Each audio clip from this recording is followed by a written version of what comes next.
that we know a lot of different ride patterns, we can put them all together. When you're playing a swing groove, you can mix it up and go between the different ride patterns to keep the music interesting and keep the energy up. Also, feel free to add in some snare hits as well. Listen to me play and think about which patterns I am going between on the ride cymbal. 1, 2, 3, 4.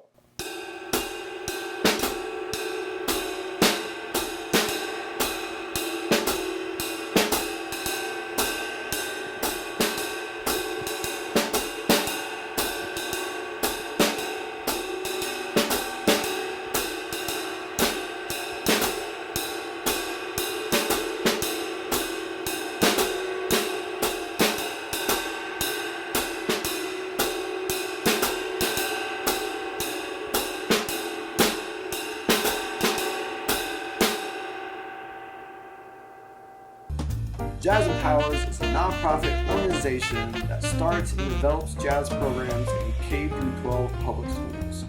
To help support more video lessons and our programs, you can donate at jazzempowers.org.